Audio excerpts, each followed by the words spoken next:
Les propos d'un juge de Cour suprême de Brasilia, les controverses et les déclarations pour enfin, revenir en arrière de tout ce qu'il avait affirmé auparavant. Écoutez, à plus d'une occasion, il a défendu la performance de la 13e Cour fédérale de Curitiba, appliquant peu la logique que la Cour suprême fédérale a adoptée en ce qui concerne l'action pénale 470 de l'allocation mensuelle, car elle comprend qu'il y avait un lien systémique dans ses comportements et ce qui est réellement en discussion. C'est la performance de la 13e Cour fédérale de Curitiba qui, aux côtés de la Cour fédérale de Rio de Janeiro, Sao Paulo mais principalement avec un accent sur Curitiba, a lancé l'opération connue sous le nom de Lava Jato et ici Monsieur le Président, je me permets d'observer le nombre de les performances de la 13e Cour fédérale de Curitiba sont très impressionnantes, il y a eu 179 actions pénales. Avec 553 dénoncés il y a eu 174 coopérations en première instance confirmées en deuxième instance 209 accords de collaboration et 17 accords de clémence ont été signés et 4,3 milliards de reais ont été restitués dans les coffres publics et ont été détournés et les montants censés être récupérés avec les accords de clémence des entreprises qui ont commis des crimes atteignent 12,7 milliards de reais. C'est une opération qui a révélé un tableau impressionnant et effrayant de la corruption du nord au sud et l'est. L'ouest du Brésil est un cadre de corruption structurelle, systémique et institutionnalisée. Structurel ce qui est venu composer la logique de l'exercice du pouvoir, les majorités politiques ont été achetées avec la corruption, les postes publics ont été recherchés pour détournement d'argent et la politique et sa propre poche ont été financés avec de l'argent public détourné. En plus d'être structurel c'était une forme de corruption systémique ce qu'un engrenage alimentait l'autre et n'était pas des échecs individuels ou de petites faiblesses humaines. C'était des stratagèmes professionnels de collecte et de distribution d'argent détourné, le travailleur de prix irriguer le paiement du marketeur, des pots de vin dans l'obtention de financements publics, irriguer la deuxième trésorerie de la campagne, tout laver en offshore. Non déclaré dans des couches successives de sociétés écrans pour masquer la corruption. Troisièmement, une corruption institutionnalisée, parce que la corruption est venue de l'intérieur des institutions, chez nous, je l'ai déjà dit ici, c'était un pacte oligarchique signé entre une partie de la classe politique, une partie de la classe des affaires et une partie de la bureaucratie d'État, pour piller le pays, parfois pour le bénéfice du parti et parfois pour leur propre bénéfice. Le saccage de l'État brésilien en dernière analyse est ici, du peuple brésilien, un monde parallèle d'intelligence et de malhonnêteté a été créé qui a naturalisé les mauvaises choses dans le pays, et quiconque est prêt à lire le livre de Manu Gaspar à l'organisation, verra la photo terrifiante d'un pays perdu dans l'histoire. Tout est déjà là et le PT et ses dirigeants, le PSDB et ses dirigeants, le PP et ses dirigeants, le PMDB et ses dirigeants, avec les montants des pots de vin et dans de nombreux cas avec les noms des comptes non déclarés dans les paradis fiscaux. Et le livre raconte l'histoire d'une corruption produite par une seule entreprise, c'est-à-dire qu'il s'agit d'un petit fragment de ce qui s'est passé au Brésil. Le portrait d'un pays laid et malhonnête est dans le récit du journaliste Manu Gaspar, il convient de rappeler, dans un pays qui a parfois la mémoire courte, que selon Prawaterhouse, les dégâts de Petrobras avec les stratagèmes de corruption qui l'ont impliqué ont atteint 88,6 milliards de reais en 2014, et dans le bilan, finalement publié par Petrobras, elle-même a reconnu 6,2 milliards de reais de pertes causées par la corruption.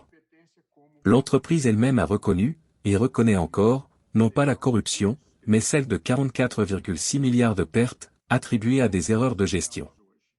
Cela me rappelle une citation célèbre de John Rockefeller, selon laquelle la meilleure entreprise au monde est une compagnie pétrolière bien gérée. Une fois, il a parlé comme ça. Et selon lui, la deuxième meilleure entreprise du monde, était une compagnie pétrolière mal gérée. Car la voracité de la corruption au Brésil était telle qu'ils ont réussi à faire perdre de l'argent à Petrobras, ce qui est un fait sans précédent dans l'histoire. Et il n'est pas nécessaire de parler d'aucune sorte de persécution ici. Au tribunal de New York, un règlement d'1 milliard de dollars a été conclu avec des actionnaires touchés par la corruption, et un règlement de près d'1 milliard de dollars a été conclu avec le ministère américain de la Justice, pour violation des lois américaines. Et justement cette semaine aux États-Unis, un directeur de la société Odebrecht avoue en détail le montant des pots de vin distribués tout au long de la période dans une démoralisation internationale du Brésil, qui n'est pas seulement pire, car pire que d'avoir une mauvaise image, c'est d'avoir un mauvais contenu. Et c'est ce qui s'est passé ici, avec la naturalisation absurde des mauvaises choses. Et ne parlez pas du président, criminalisant la politique, prenant des pourcentages dans les marchés publics, facturant des péages sur les emprunts publics ou recevant des pots de vin pour accorder une exonération fiscale à ceux qui ne méritaient pas d'être soulagés, facturant des pots de vin pour ne pas convoquer des entreprises et des particuliers à enquête sur les conditions parlementaires, ce n'est pas de la politique, ça constitue un crime. La politique au sens le plus vrai, la recherche de la réalisation du bien public avec idéalisme et dévouement, c'est en effet l'une des activités les plus nobles auxquelles chacun puisse se consacrer, depuis la Grèce antique, elle est reconnue comme telle. Je considère donc les bons politiciens comme une infamie. Appelée politique, la corruption est la vente de décisions législatives. Nous tous ici avons vu ce qui est arrivé à une singularité, qui me choque encore plus. On ne parle pas de purs bandits, de vulgaires transgresseurs, on parle de gens qui se considéraient comme bons et qui pourtant ont triché, corrompu et blanchi de l'argent, comme si c'était naturel. Les personnes qui ont été offensées en étant qualifiées de corrompues, véhiculées et niées des notes officielles et avec un visage lavé et comment elles pensaient que la corruption était la manière naturelle de gouverner et de faire des affaires, ne se sentaient pas coupables, n'avaient aucune autocritique, en fait président, ils ne se sont même jamais excusés.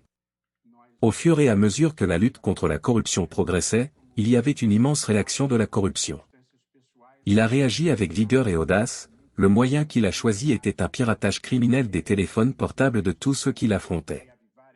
On saura un jour qui a financé cette entreprise criminelle, chaque fragment du produit du crime de piratage, afin que les corrompus puissent se présenter comme des victimes bien sûr, dans des conversations privées divulguées illicitement, trouvant une peccadille de fragilités humaines, maillage du recensement et dans un étalage d'hypocrisie, beaucoup ont été horrifiés, avec ce qu'il avait indûment accès à des personnes dont la réputation ne résisterait pas à une demi-heure d'eux. Leur conversation privée étant divulguée. Aucune preuve, ce qui serait naturellement très grave. Fuite que les juges et les membres du ministère public parlaient. Président, notre ascendant était juge et procureur à l'intérieur, cela se produit quotidiennement dans tous les comtés au Brésil, en fait, la pratique d'un juge assistant le représentant de l'une des parties sans la présence de l'autre est très discutable, mais c'est une tradition brésilienne qui choque les juges des autres tribunaux quand on dit que ça marche comme ça ici. Qu'un juge puisse recevoir le représentant du ministère public sans la présence de l'avocat, ou qu'il puisse recevoir l'avocat sans la présence du ministère public ou qu'en matière civile il puisse recevoir un avocat sans recevoir l'autre est une pratique immémoriale. Je comprends que le barreau brésilien, que je respecte et admire, défende cette position, mais il est hautement discutable et le monde ne le pratique pas. Mais la vérité est qu'ici, non seulement acceptable mais je me souviens bien quand j'étais avocat lorsque le ministre Joaquim Barbosa, qui a honoré ce tribunal, a adopté cette pratique de ne recevoir que les avocats des deux parties, une pratique dont je me suis moi-même plaint, lorsqu'il était avocat car ce n'était pas la tradition et lorsqu'il a adopté cette pratique, les plaintes se sont multipliées contre cette décision. Eh bien, Président, des preuves illicites, des produits du crime, sont des preuves illicites. Son usage, notamment à des fins de sanction de qui que ce soit, est expressément interdit par la Constitution. De plus, c'est du matériel sans authenticité prouvée, en fait, la seule fois où l'un de ces pirates m'a référé, a dit que j'ai guidé les procureurs dans les processus de lavage à taux, Karcher, jamais, à aucun moment, cela ne s'est produit. C'est tout simplement faux, c'est la pratique contemporaine des fake news consistant à utiliser des mensonges pour attaquer quiconque interfère avec les intérêts des criminels et accessoirement, et enregistre une fois de plus, avec une grande précision et dignité, le propre avocat du patient qui a eu accès au message, a nié les faits.